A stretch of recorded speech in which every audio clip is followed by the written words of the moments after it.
자, 세 분 이 노래 모르세요? 이거 아셔야 됩니다. 이거 지금 빌보드 1등 아니에요? 장현철 조금 빠른데. 나만 알아.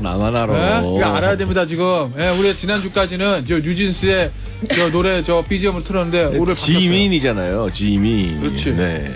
그 노래구나. 네. 그 노래는 안 돼요 지금. 아셔야 됩니다 지금. 뭔가 제가 이긴 것 같은 이 죄송합니다. 기분. 나 되게 뿌듯하네요. 좋아요? 네네. 세 분 중에 나이 제일 많으시잖아. 그러니까요. 노력하시는 거죠. 근데 BTS 제일 좋아합니다 제가. 네. 야, 자 아미의 저 이 힘을 좀 소구하기 위해서 장해찬 추구가 노력하고 있습니다. 이 저 BGM 나간 노래가 BTS의 멤버였던 지민 씨 이번에 빌보드 싱글 차트 1위를 기록했던 진짜 대단하신 것 같아요. 네, 지민의 Like a Crazy. 그래서 저희가 이제 이 MG 토론 BGM으로 긴급 준비했고 8554님께서 기다렸어요. 시원시원한 아이스 아메리카노 같은 멘트 부탁드립니다 하셨고요.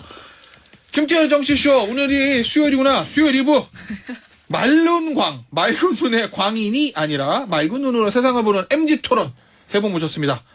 장해찬 국민의힘 청년 최고위원, 박성민 민주당 전 최고위원, 류호정 정의당 의원입니다. 안녕하세요. 안녕하세요. 자, 여기 저 이렇게 써 있어요. 원고에 0번 하고 이제 고정으로 갑니다. 세 분 조합 마음에 드시나요? 라고 써 있는데 네, 저는 좋습니다. 네. 혼자만의 생각이 아닌지 물어보겠습니다. 좋아요? 저도 좋죠. 좋으세요? 근데 사실 MG라는 말이 싫으면서도 그러니까. 저는 MG가 아니면 또 안 불러주셔가지고 이 바닥이 다 그런 건가 싶기도 하고 그렇습니다. 그래도 MG에 포함될 때가 좋은 겁니다. 기성 정치인보다는 훨씬 낫지 않습니까? 예? 예, 그렇죠. 아니 근데 저는 뭐 박성민 최고랑도 방송 많이 했고 유호정 의원님이랑도 여기서도 하고 했지만 어쨌든 의견은 다른데 토론이 된다라는 느낌을 개인적으로는 받아서 네, 그 부분이 나름 의미가 있는 시간이 아닌가 하는 생각을 진짜 진지하게 하고 있어요. 근데 보니까 이 MG 토론 이렇게 해서 세 분이랑 이렇게 세 분 조합은 처음인데 우리 박성민 전 최고하고 류호정 의원은 장희찬 최고하고 1대1 했었잖아요. 네네. 이게 왠지 나는 화기애애하다는 느낌을 좀 받았어요. 화기애. 그래도 의견은 다른데 네. 막 격화되고 막 충돌하고 싸우고 이런 느낌이 아니라 뭔가 이렇게 좀 대화를 해가면서 해결책을 찾아가는 그런 느낌을 받아서 여기서도 그런 분위기를 해달라. 저는 싸우지 않는 진행자이기 때문에 네. 저는 상대방과 싸우지 않습니다. 가끔 진행자랑 싸워도. 그러니까 그거 조심하셔야 돼요. 저는 싸우지 않습니다. 네. 저는 평화를 사랑합니다. 저는 초대 손님과 싸우지 않는다. 그 말씀 드리면서 여기 좀 보죠. 먼저 이 새로 고침 노동자 협의회 우리 지난주에도 여기 좀 나눴던 것 같은데 우리는 MG 노조 아니다. 뭐 이렇게 얘기하면서 정부 노동개혁안에는 동의하지 않는다. 이런 입장을 표명했어요. 박성민 전 최고부터 얘기해보죠. 이거 어떻게 보셨어요? 아니 이거는 MZ든 아니든 이런 노동개혁안에 동의할 사람이 없어요. 지금 주 52시간제 하는데 그것도 죽겠다고 하는데 힘들고 근데 주 69시간제 일하라고 하는데 그거 좋아할 사람이 어디 있겠습니까? 그리고 제가 봤을 때는 윤석열 대통령께서 좀 착각하셨던 것 같아요. MG 또는 이 MG 노조로 계속해서 호명했던 이 새로 고침 노동자 협의회가 마치 이제 자신의 우호적인 편이 돼줄 거라고 생각하셨던 것 같은데 저는 그건 완벽한 착각이었다고 보고요. 그동안 청년들과 소통 많이 하셨다고 생각하겠지만 사실 실제로 이번에 노동개혁안 나오기 전에 했던 쭉 누굴 만나셨나 제가 봤더니 보면 청년 무역인 만나셨고요. 그리고 그 대선 때 같이 고생했던 청년 보좌역들 만나셨고요. 그러니까 이런 분들을 보면 정치인이나 무역인 또는 만났던 공무원들, 그러니까 젊은 공무원들. 사실 이런 분들은 이 주 69시간제 노동개혁안에 대해서 적극적으로 의견을 낼 수 있는 층이 저는 아니라고 보거든요. 그러니까 노동 취약계층이라든지 아니면 중소기업에 다니고 있는 청년들 이런 분들 안 만나셨잖아요. 그런 점에서 지금 새로 고침 노동자 협의회 계속 활용화를 하셨지만 이제 외사랑이었다 보입니다. 장해찬 최고가 이 새로 고친 협의회 여기 만났었죠. 네, 만났죠. 치맥회동. 네. 그럼 이렇게 되면 죄송스러운 말씀이지만 치킨과 맥주는 괜히 드신 건가요? 아니죠. 그렇지 않죠. 그 당시에도 아니 원래 사실 설득하러 가셨을 거 아니에요. 이게 설득이라보다는 이야기를 들으러 간 거고요. 네. 그 당시에도 이 새로고침 협의회 소속의 위원장 분들이 네. 이게 취지나 무슨 방향성에 대해서는 좋은 의도인 것은 알겠다. 다만 이 근로 현장에서 이것들이 제대로 실현되지 않고 예를 들면 한 달 일 많을 때 많이 일했으면 다음 달 쉴 수 있어야 한다라는 게 근로기준법 개정안의 골자인데 네. 다음 달 쉬기가 힘들다. 현실상 이런 현장의 어떤 이 현실적인 애로사항을 좀 잘 알아야 된다라는 이야기를 전달해 주셨고요. 저희가 치맥 토크 했을 때 이분들이 직접 이제까지 정치권 뭐 장관 누구 만났을 때보다 가장 속 깊은 이야기 많이 털어놨다. 또 대통령과 전화 연결해드리지 않았습니까? 네.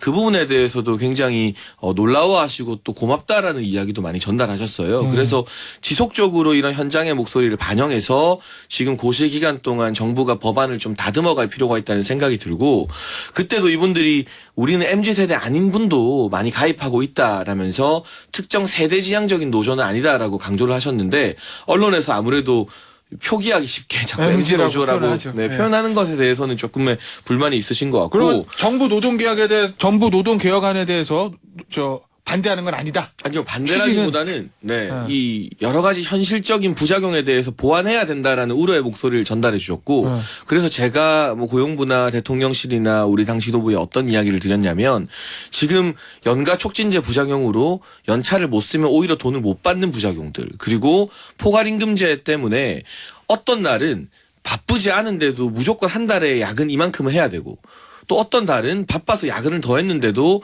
정해진 시간 외에는 일한 만큼 수당을 못 받는 이런 생생한 목소리 많이 전달해 주셨거든요. 그럼 정부가 할 일은 공짜 야근 근절 그리고 연가 다 쓸 수 있게 하는 것들 이런 부분에 대해서 먼저 접근하고 신뢰를 쌓는 게 우선이다. 이 근로시간을 뭐 유연화하거나 시간이 일정 부분 늘어날 수 있고 하는 부분은 근로자들의 신뢰를 받은 다음에 천천히 하자라는 게 저 개인의 의견이기도 하고 이런 의견이 현장의 목소리다라고 제가 이미 많이 전달해 놓은 네. 상태입니다. 이 장해찬 최고의 요 현장 의견을 전달한 요 부분, 요 의견에 대한 요정은 어떻게 봐요? 저 저번 주에 만나서 장해찬 최고가. 이렇게 이야기를 네. 나눴잖아요. 예. 포괄임금제 검토한다고 그때 하셨는데 사실 뭐 오후 4시에 뭐 치맥 먹으러 만나지 않더라도 예. 당장 이제 검토가 아니라 진행이 되면 여기 이 건물에 계신 MZ 작가님들 그리고 MZ 기자님들부터 환호하실 거거든요. 예. 안건으로 좀 상정해서 합의할 수 있도록 힘을 좀 더 써주셨으면 좋겠어요. 그리고 여기 뭐 다 계시니까 드리는 말씀인데 뭐 채용비리 처벌법도 있고 뭐 임금체불 방지법도 있고 쪼개기 알바 방지법도 있고 좋은 법안 많거든요. 그 여당으로서 힘 좀 써주셨으면 좋겠습니다. 그 제가 의견을 되게 세게 내놓은 상태고요. 예. 한 가지만 이제 그분들을 위해서 정정하면 예? 그분들이 이제 금요일 4시에 만난 게 전임 노조 직원을 두고 계시지 않으세요. 그러니까 새벽까지 일하고 본인들 휴게 시간 그리고 이제 연차를 써서 어쨌든 정부 당국자나 언론에 기사가 나갈 수 있는 마감 시간이라는 게 있잖아요. 그걸 맞춰서 나온 거라서 저는 노조 전임자 두지 않겠다, 정부의 지원금 받지 않겠다라고 하는 그분들의 입장이 좀 오해 없이 잘 전달됐으면 좋겠습니다. 아, 전임 노조가 없고 지원금 네, 안 받겠다. 현재로서는 그렇습니다. 그럼 순수하게 예를 들면 일을 하면서 네, 노조 일도 겸하고 회비로서 운영되는 이런 노조 형태인가 보죠. 지금은 그런 지향점을 가지고 있는 걸로 알고 있습니다. 알겠습니다. 요거 하나만 장치국에 물어볼게요. 요거 청년 당정대 준비 중이라고 했잖아요. 뭐 이미 한번 가동이 네. 된 거죠. 치맥 해동때도 당정대가 다 모였으니까. 청년 민심 청취 잘 돼요?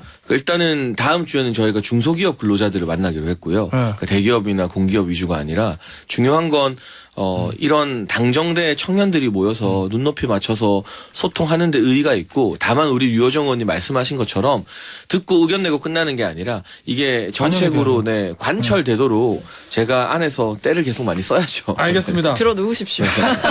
안 되면 들어 누워야 됩니다. 이 얘기 좀 해보죠. 양곡관리법. 어제 대통령이 거부권 행사를 했습니다.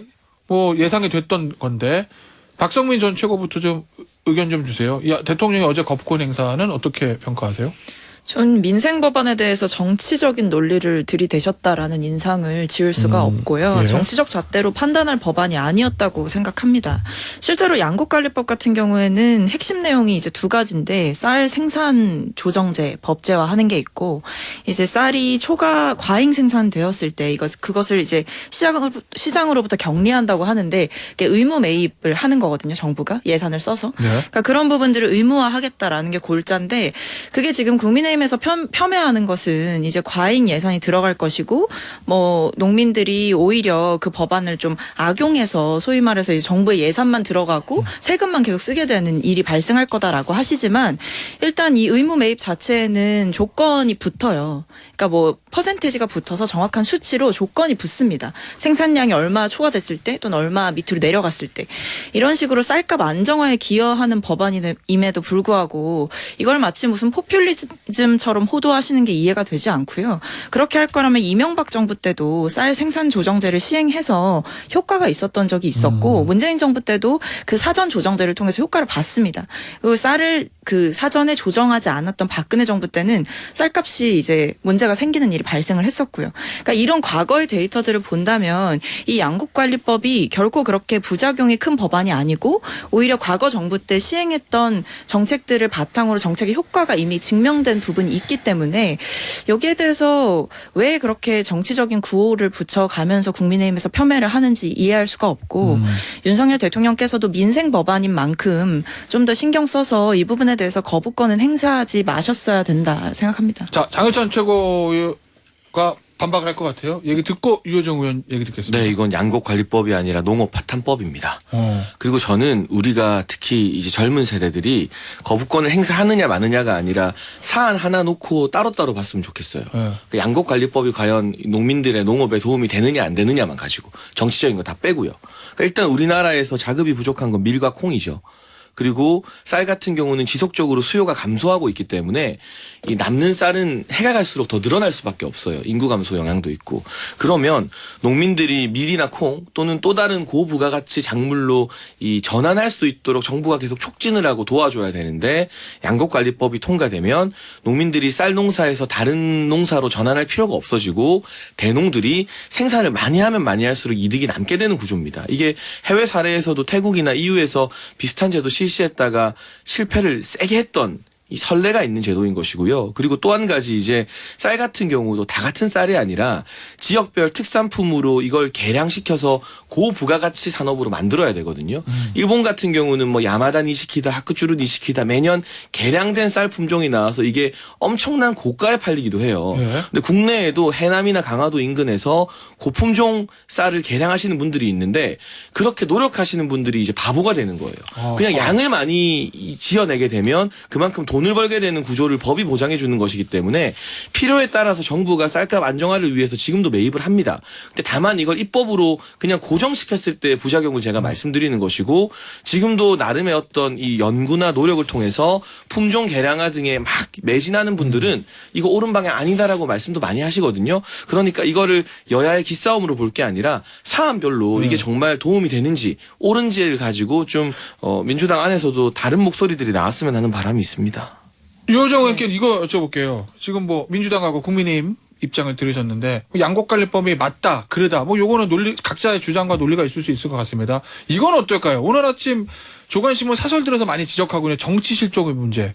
네. 민주당에게는 야 이렇게 그래도 안건 조정위에다가 무소속 의원 집어넣어가지고 본회의 직행해가지고 제대로 된 토론 없이 이렇게 일방 처리하는 게 맞아? 요걸 지적하는 거고 국민의힘과 대통령실에는 협의 잘 임하지도 않았잖아. 덜컥 거부권부터 행사하는 게 맞아? 요 정치 실종의 문제를 지적하고 있거든요. 그 네. 부분은 어떻게 보시나요? 안 그래도 그 말씀을 좀 드리고 싶었습니다. 네. 양곡관리법을 통해서. 뭐 우선 정의당 입장은 이제 필요한 법안이고 뭐 현실을 고려한 최소한의 대책이다 이런 입장인데요. 예. 그러니까 기본적으로는 정의당 입장은 찬성 입장이라는 거죠. 그런데 저희도 알고 있습니다. 이것이 장기적인 대책으로는 어려울 수도 있다라는 걸 알고 있어요. 대중요법이라는 걸 알고 있지만 예. 당장 고달픈 현실에 이제 부딪히게 된 농민을 위해서 한 거고 당연히 말씀하신 것처럼 장기적 대책이 나와야 되거든요. 국민의 식사 문화도 과거와 많이 다르고 뭐 사실 많이 말씀하시잖아요. 젊은 사람들이 농촌에 내려가서 농업을 한번 해보겠다는 동기를 갖게 제반 여건도 만들어야 되고 되게 장기적 관점을 갖고 해야 하는 일들도 많거든요. 근데 그렇게 하려면 지금 같은 상황이면 안 됩니다. 국회가 통과시킨 법안을 대통령이 거부하면 법이 만들어지지 않고요. 대통령이 필요하다고 판단하는 뭐 정책법도 국회 다수 야당의 도움 없이는 만들 수 없거든요. 그게 사실 지금 현상을 지금 현황을 보면 그래서 결국 양측이 공히 지금 현실에 문제가 있다라는 거를 다들 인정하고 알고 있으면서도 지금 빵이잖아요. 해결한 거 하나도 없잖아요. 다 거부하고 서로 이제 내 말이 맞다라고 주장하면서 나아진 건 지금 하나도 없거든요. 그래서 지금 정치를 하면 할수록 이 지긋지긋한 양당제가 뭔가 만악의 근원이 아닌가라는 생각도 좀 들고요. 어제도 그제도 이제 본회의장에서 대정부 질문했는데 계속 그런 생각이 들더라고요. 이게 도대체 어쩌려고들 저러나 계속 싸워서 그러면 아무 한 톨의 합의도 지금 이루어지지 않은 채 계속 시민의 삶은 그대로인데 지금 이 양국관리법만 문제가 아니거든요. 참 계속 참담한 마음이 간호사법, 노란봉투법, 방송법 뭐 줄줄이 있는데 박성민 전 최고위원 이걸 여쭤보죠. 아마 민주당은 계속 이 법안을 단독 처리해서 보낼 거 아니에요. 이렇게 되면 내년 총선 때쯤에 야 거대 야당 이거 너무하는 거 아니야? 너무 독주하는 거 아니야? 협의도 안 해보고 숫자로 그냥 밀어붙여? 하는 요 거대 야당에 대한 심판론 이게 총선에 확 들 이런 걱정이나 우려 이건 없으세요?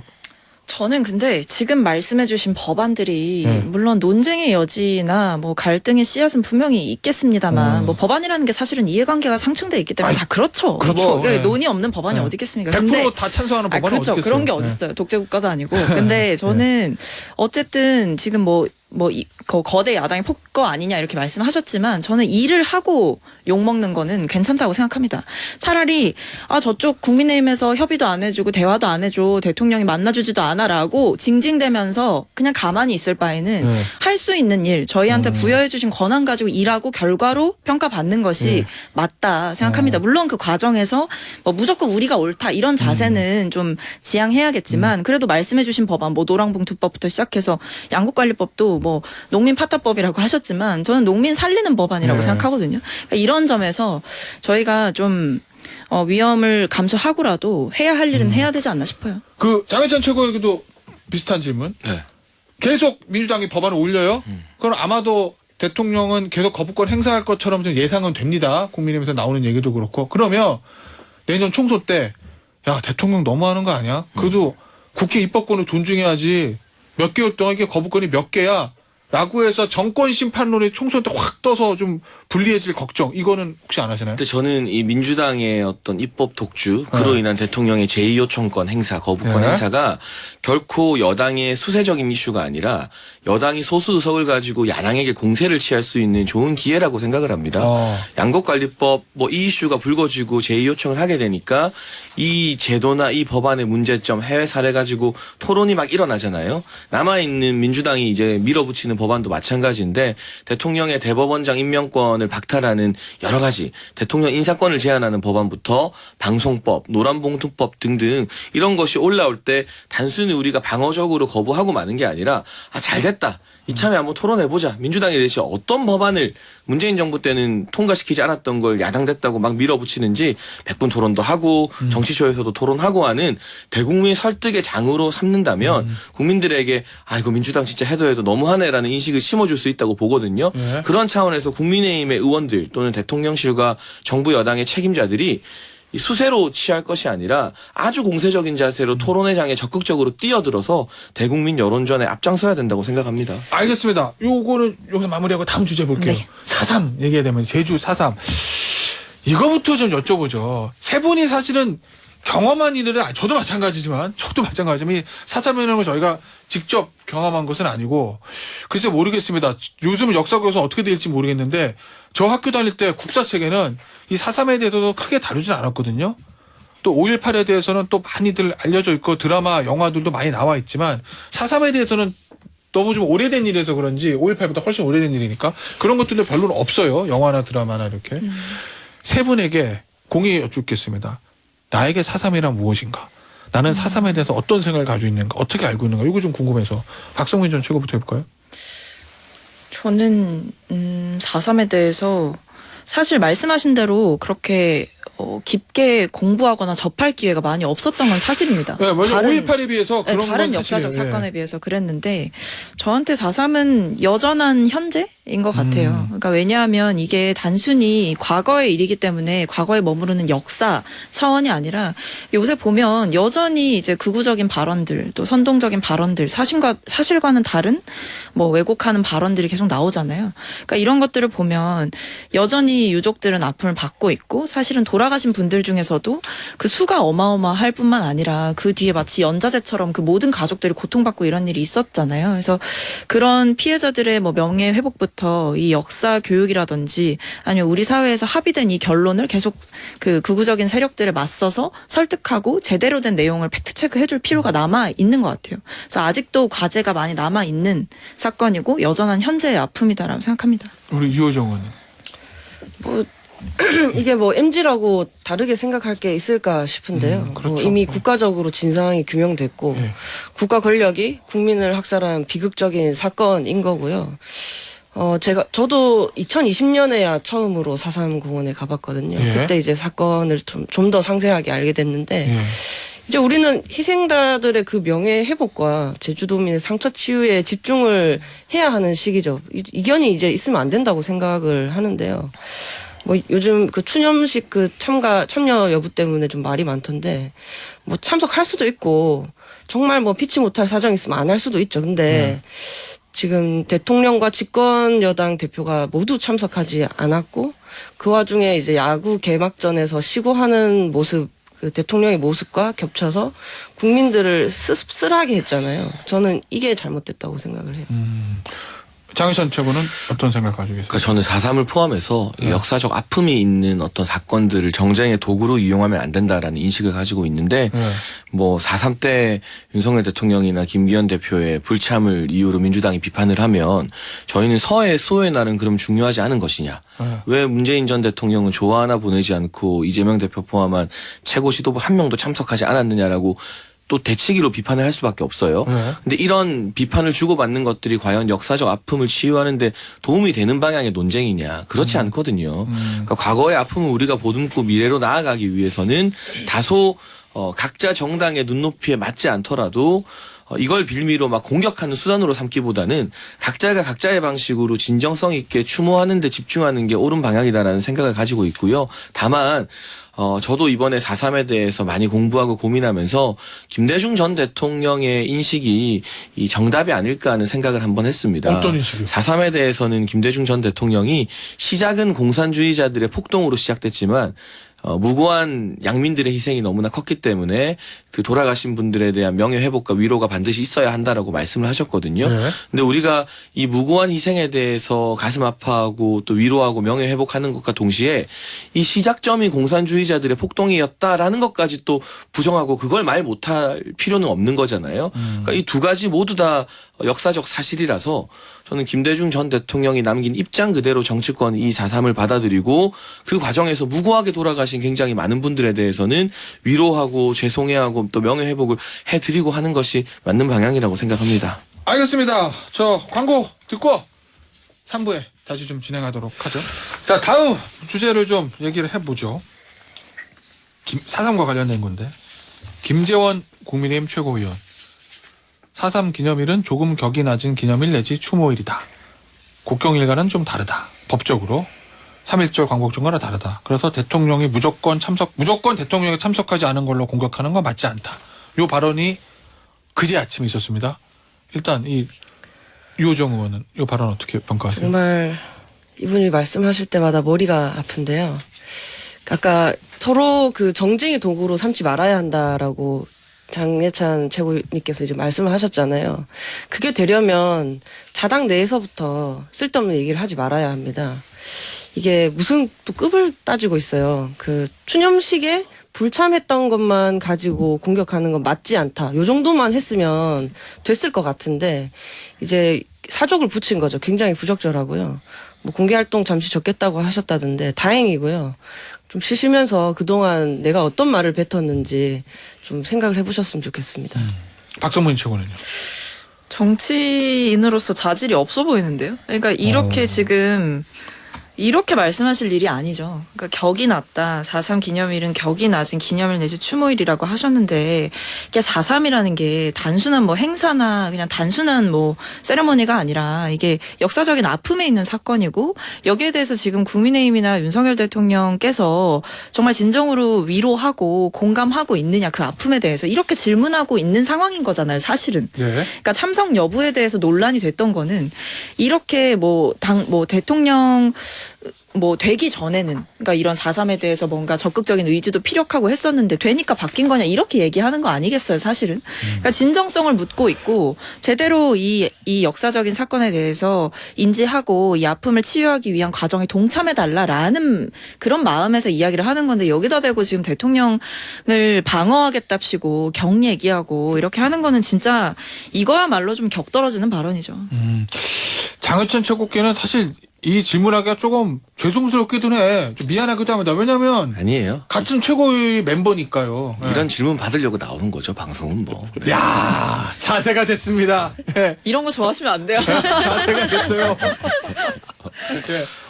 어떻게 보세요? 네, 저는 두 분 말씀 중에 우리 박성민 전 최고 말씀은 좀 셌고 예. 유호정 의원 말씀 정도에 동의하는 편이고요. 저희가 무겁게 받아들여야 될 것 같고 다만 이게 뭐 국경일이나 기념일의 차이에 대해서 설명하시려는 의도가 뭔지는 알겠으나 예. 국민적 아픔이 있는 부분에 대해서는 더욱더 조심스러워야 한다. 우리가 신중해야 한다라는 당부의 말씀 저도 월요일 최고위 회의에서 공개적으로 한 번 더 드린 바가 있고요. 한덕수 총리와 원희룡 장관 그리고 당에서도 김병민 최고위원과 이철규 사무총장, 박대출 정책위 의장 등이 다 이 4.3 추념식에 참석을 했습니다. 네. 다만 대통령께서는 미국 국빈 방문 일정 준비나 또는 그날이 또 부산 엑스포 유치 실사단이 이 한국에 방문해서 국회 본회의도 보고 국회 결의안 통과도 함께 했고 또 대통령과의 저녁 만찬도 가진 국가적 과제인 엑스포 유치에 있어서도 중요한 부분이 있었기 때문에 그래도 이 정부를 대표해서 총리, 당을 대표해서 최고위원과 사무총장 등이 대신 가신 것이거든요. 이 부분에 대해서 솔직하게 국민들께 양해를 구하는 정도로 말씀을 드려야지 예. 이 격을 따지는 것은 옳지 않다. 다만 그 부적절한 발언에 대해서 김기현 대표가 이제 더 이상 두고 보지 않겠다고 말한 것처럼 한 달간의 최고위 출석과 공개활동 중지라는 지금 윤리위가 재구성돼야 되는 상황에서 내릴 수 있는 좀 강도 높은 징계를 대표발로 내렸습니다. 정치인에게 한 달 동안 회의도 나오지 말고 방송에도 나오지 말라라는 게 결코 가벼운 수준의 징계는 저는 아니라고 생각하기 때문에 예. 이 기간 동안 뭐 김재현 최고께서도 많이 또 자숙하는 시간을 가지실 거라고 생각합니다. 알겠습니다. 민생 얘기 좀 해보죠. 특히 이제 MZ세대 청년 민생. 국민의힘에서 그거 하잖아요. 1,000원 학식. 네네. 예. 그리고 그 청년 통신비 뭐 데이터 무제한 지금 검토 중이죠. 검토 중이라고 네. 하고 이건 검토 중이고 1,000원 학식. 네. 요거는 어떻게 보세요? 좀 청년들 MZ세대의 마음을 좀 얻을 좋은 정책이라고 보시나요? 근데 1,000원의 효과가 있을 것 아침밥 같아요? 같은 경우는 정부 네. 예산으로 올해부터 시행이 됐는데요. 네. 이게 여러 보도를 통해서 대학생들 반응이 굉장히 좋다. 막 줄 서서 먹는다라는 이야기가 전해졌고 김기현 대표가 경희대에 직접 방문하기도 했었죠. 그래서 당정협의회에서 김기현 대표가 이거 예산 늘리자 확대하자라고 먼저 건의해서 정부에서 지금 받아들인 상황이고요. 네. 민주당에서도 김민석 정책위 의장이나 지자체장 등이 이건 또 확대하겠다라고 해서 어쨌거나 이 정책이라는 게 막 거시적이고 막 위대한 정책만 중요한 것이 아니라 이렇게 피부에 와닿는 생활 밀착형 정책이 저는 더 중요하다고 보기 때문에 오랜만에 여야가 함께 하자라고 좀 목소리를 모은 만큼 지속적으로 확대만 되면 좋겠고 다만 여기서 제가 청년책으로서 한마디 좀 당부 말씀 덧붙이고 싶은 건 대학생들만이 아니라 대학에 가지 않는 청년들도 상당히 많거든요. 20대 초중반에. 그렇죠. 맞아요. 그런 분들을 대상으로 좀 피부에 와닿는 이 아침밥 챙겨드리거나 또는 밥상 요새 물가 너무 높잖아요. 네. 밥상을 좀 부담을 줄일 수 있는 그런 정책도 저희도 고민해야 되고 야당도 같이 고민해야 된다라는 말씀도 드리고 싶습니다. 그 민주당에서도 이 1,000원 학식이랑 국민의힘에서 검토하고 있다는 데이터 무제한 이거에 적극적으로 찬성하시는 건가요? 저는 뭐 긍정적으로 검토하고 있는 것 같은데요. 네. 왜냐하면 일단 이런 거 앞에서 정략적으로 굴기가 어렵죠. 그리고 정략적으로 굴 사안도 아니고 네, 사실은 내용상으로 봤을 때 실제로 청년들 반응이 좋은 게 사실이고 그 학식 같은 경우에는. 네. 근데 지금 최근에 물가도 너무 오르고 뭐 밥값도 너무 비싸고 1,000원으로 뷔페식 아침 식사 먹을 수 있으면 뭐 밥을 그렇죠. 먹을 수 네. 있다는 것 자체가 이제 뭐 중요한 거겠죠. 근데 뭐 장혜찬 최고 말씀 중에 저도 동의를 하는 게 이게 정치권에서 이제 조명하는 청년들이 사실은 이제 대학을 다니고 있는 청년들인 경우가 네. 좀 많거든요. 그러니까 소위 말해 우리 사회에서 뭔가 보통 사람이다라고 정해놓은 그런 일정한 기준에 부합하는 사람들만 조명하는 경향이 있어요. 근데 그런 거는 저도 청년 정책을 하면서 네. 소위 말해 비진학 청년, 그러니까 네. 대학에 가지 않은 청년 또는 지방에서 일을 하고 있는 청년 맞아. 이런 취약계층 청년들부터 네. 시작해서 뭐 보호종료 아동 그러니까 자립준비 청년 이런 분들까지도 좀 제도권 안에서 적극적으로 조명할 네. 필요가 있다. 왜냐하면 최근에 이제 물가 오르고 삶이 팍팍해진 거는 단순히 대학에 다니는 청년들이나 뭐 특정 계층에만 집중되는 어려움은 아니기 때문에 조금 더 제도를 고민하거나 할 때 뭐 학식이나 이런 부분도 좋지만 더 포괄적인 청년들을 포함할 수 있는 제도도 고민해야 되지 않을까 싶어요. 유호정 최고께는 이거 여쭤볼게요. 지금 또 국민의힘에서 추진하고 있다고 하고 민주당에서도 뭐 적극적으로 검토하겠다는 이 데이터 무제한 같은 거 청년 두 가지 비판점이 있는 것 같더라고요. 노인들은 야 노인들도 통신비 낼 돈 없어. 요 얘기 일종의 뭐라고 그러자 이거 역참 이 너무 청년들에만 혜택 주느냐는 거 아니야 하나하나랑 이것도 포퓰리즘 아니야? 요 얘기들을 하더라고요. 그건 어떻게 보세요? 뭐 세대로 한정지으면 항상 그런 이야기들이 나오거든요. 하긴 뭐 그럼 뭐, 기초요금을 이런 얘기 나올 수 있겠네요. 네, 그래서 뭐 물론 통신비, 교통비가 뭐 청년에 한정해서 지원할 성격이냐, 저도 네. 그런 생각은 들어요. 또 이제 취업이 어려운 청년들을 위해서 그러니까 이제 교통비, 통신비 외에도 뭐 구직 촉진 수당 확대라거나 뭐 목돈이 없어서 사회 진출이 어려운 청년들을 위해서 뭐 청년 금융 복지 확대라거나 그러니까 다른 방안도 있지 않느냐 하는 의견도 존재하는 거고요. 물론 좋은 지원책은 많으면 좋은데 사실 지금 굉장히 좋은 정책들이 검토만 하고 끝나는 게 많아서 저는 또 이거를 검토 그만하고 집행을 해주셨으면 좋겠다라는 말씀을 또 네. 드리고 싶고 또 다른 방면도 있습니다. 현금 지원도 물론 중요하죠. 네. 근데 지금 청년들의 고통을 그저 돈 좀 주면 해결될 문제다라는 인식을 갖고 있다면 조금 선회를 해주셨으면 좋겠고 정의당 공약 중에 청년 마음건강센터라는 공약이 있어요. 지금 극단적 선택을 하는 청년들이 자꾸 나오잖아요. 네. 저희 그 청년 자살률 1위거든요. 죽을 만큼의 정신적 고통을 뭐 가정, 학교, 뭐 또래 집단에서 해결하지 못하는 청년들이 있습니다. 네. 그런 대책들도 함께 고민해 주시면 좋겠다. 알겠습니다. 요 얘기 좀 아마 마지막 주제가 될 것 같은데 후쿠시마 얘기 좀 해보죠. 민주당에서 한 의원 4명이 간다고 그러던데 후쿠시마. 네, 추진한다고 하시더라고요. 효과가 있을까요? 라는 얘기들을 국민의힘 쪽에서 하는 것 같더라고요. 이란 의원연맹에서 안 만난다고 하고 도쿄전력에서 간다고 자료 주겠냐? 뭐 이 얘기를 하는 것 같던데 반대쪽에서는. 그러니까 뭐 지금 이제 조율이 제대로 되지 않은 상태로 가는 거 아니냐라는 비판이 있는데 저는 어쨌든 뭐 가기 전까지 움직이실 수 있는 만큼 최대한 움직여서 준비를 하고 가는 게 맞다라고 생각을 하고 있고 네. 그렇다고 해서 뭐 지금 가는 그 일본에 가는 게 명분이 없냐? 그렇지 않아요. 명분이 있습니다. 왜냐하면 최근에 일단 이런 이슈들이 한 번 더 불거지기도 했었고 그리고 현장에 가는 거는 결국에는 그 위험성을 좀 객관적으로 증명하고자 가는 거잖아요. 일단 방문해서 현지 여론도 들어볼 수 있는 거고 꼭뭐 공식적인 관계자들 만나는 것뿐만 아니라 현지 여론이라든지 아니면 실제 상황 같은 것들을 좀 직접 눈으로 보고 전달할 수 있다면 그게 이제 국회의원이 돼서 할 수 있는 일이라면 저는 뭐 유의미하게 하고 오셨으면 하는 바람입니다. 국민의힘에서는 후쿠시마 저 두 가지 이야기 가는 게 민주당 의원들에게 드리고 싶은데요. 그 이재명 대표가 초밥 되게 좋아하시거든요. 스시. 경기도 법카로 막 10인분씩 사드시고 그래요. 그러니까 그거 말씀하시는 일본 가신 김에 이재명 대표에게 맛있는 스시 도시락에 포장해서 한 10인분 갖다 드리면 되겠다. 그거 말고 할 수 있는 일이 있을까 싶고 두 번째는 후쿠시마를 갈 게 아니라 문재인 정부의 해수부 관계자들을 찾아가시라. 왜냐하면 2020년도에 문재인 정부에서 해수부 주도로 TF 만들었는데 후쿠시마 오염수 방류 이 과학적으로 문제 없다라는 보고서를 냈다는 기사가 2021년에 이미 나왔거든요. 그 보고서는 그럼 왜 쓴 건지 그 사람들 찾아가서 먼저 따신 다음에 후쿠시마 가셔도 된다라는 말씀을 근데 드리겠습니다. 굳이 초밥 이런 얘기는 뭐 굳이 안 하셔도 되지 않았을까? 우리 앞에서 아니, 정치적으로 뭐 네. 어쩌고 정략적으로 입맛은 하지 되게 말자 친일파셔서 해놓고 이런 또 그런 재미가 식으로 한 비꼬는 방씩 건 좀 있어요. 아닌 것 머리 같습니다. 아파요? 맞습니다.